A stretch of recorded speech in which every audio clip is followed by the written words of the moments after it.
because a significant number of them stay involved in the conflict.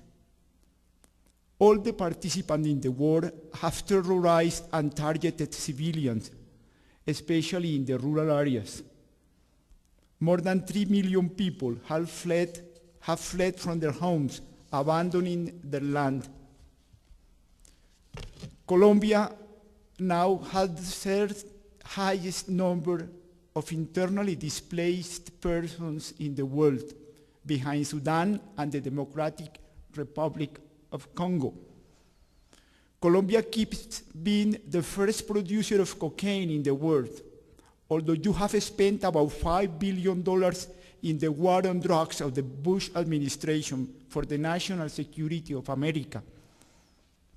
Colombia has the highest concentration of anti-personnel mines on the planet, and is the territory with the largest number of kidnapped innocent persons, some of them now captive in concentration camps in the tropical forest for more than 9 years. 3 of them are citizens of the United States. In the past month, you have seen Venezuela and Ecuador involved in the Colombian conflict because of the ambiguous relationship between the FARC guerrillas and the presidents of both countries, and because of an attack supported by the United States launched by the Colombian military forces on an encampment of the FARC guerrillas in Ecuadorian territory, violating the sovereignty of Ecuador. This reflection is based on my daily work in the Medium Magdalena regional community, in the north center of the country, a territory of 30,000 square kilometers and 700,000 inhabitants that used to be the most violent zone of the country when we started there 12 years ago. When I speak of a community, I really mean its people. They have stayed where they are in the midst of violence, while many others have left to escape death and insecurity, in a place where on many occasions the institutions of government and society have broken down. 30 persons, as Paul told you, 3 women and 27 men, all of them fantastic leaders, working in our projects, have been assassinated in this process. These are the people I have the privilege of working with. After the 11th of September, we have been forced in Colombia and anywhere to act in a situation where we feel ourselves trapped in a container of terrorist and counter-terrorist measures to frighten us and to decrease our freedom and our public space to operate. This situation started when the government of this nation decided that the war was a threat to the United States and its allies. In the last month, there were 2 marches in Colombia, and we saw the polarization effect of the terrorist counter-terrorist container. People who attended the first march against kidnapping were criticized as a part of paramilitary government. People who participated in the second march, supporting the victims of the state violence, were criticized as guerrillas. We participated in both marches. In this scenario, every day, we go through unexpected moments of high tensions in which we are forced to rethink, to improvise, to experiment in finding ways to resolve concrete situations, thinking about safety and human security from a non-violent civil society perspective, instead of the ideas of counterterrorism, terrorism, national security, or insurgent perspectives. Talking about terror, I remember when the paramilitaries killed Alma Rosa Jaramillo 5 years ago, Alma Rosa was a young lawyer.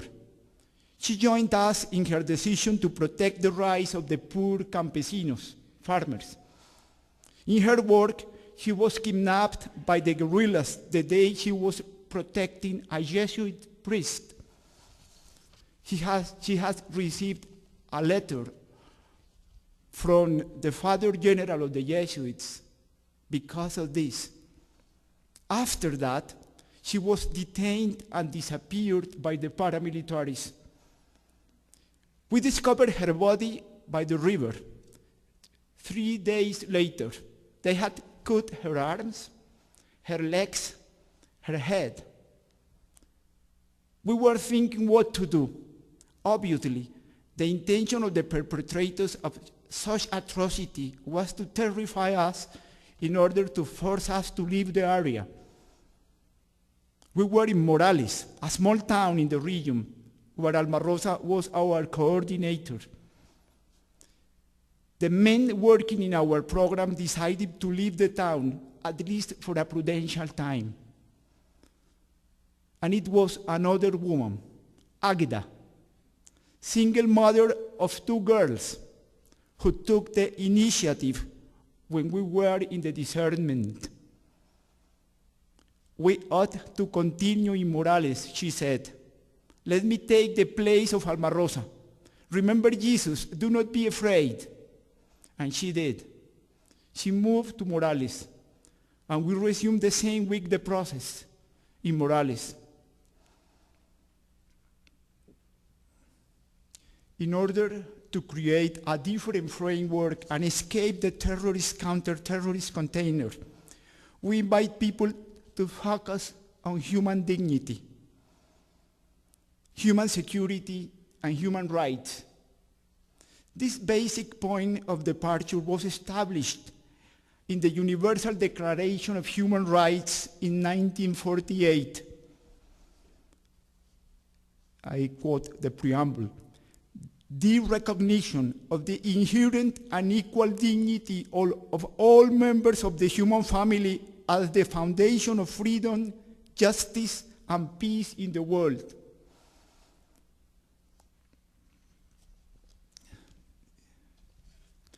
As you know, dignity is the absolute value every man and every woman has as a human being, as a person, able to look intelligently for the truth, to become free, to be responsible, and to love and be loved. It is an absolute value because everybody has the whole of it, just because he or she is a human being, and because this value doesn't depend nor is granted by the society, nor by the state, nor by the religion. Before the governments or the laws, before the military might or the money, dignity is there. From the very moment there is a human being. The absolute value of every human being means that women and men have no price. Nothing can buy a person, nor her life, nor her truth, nor her freedom, nor her love.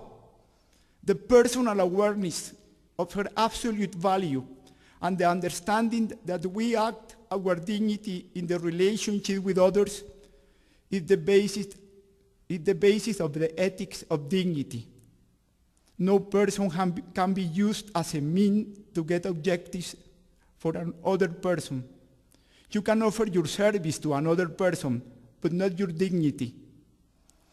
Every human being is a personal message, a personal vocation, a legend, a unique way to freedom and truth. From the Christian viewpoint, we are sacred and made in the image of God, and there is only one commandment, to love God and every other person as you have to love yourself. God, any other person, and you, together, for the maximum value. You don't imagine how important it is when you have gone through a humanitarian crisis in the context of kidnapping and disappearances we are living in Colombia.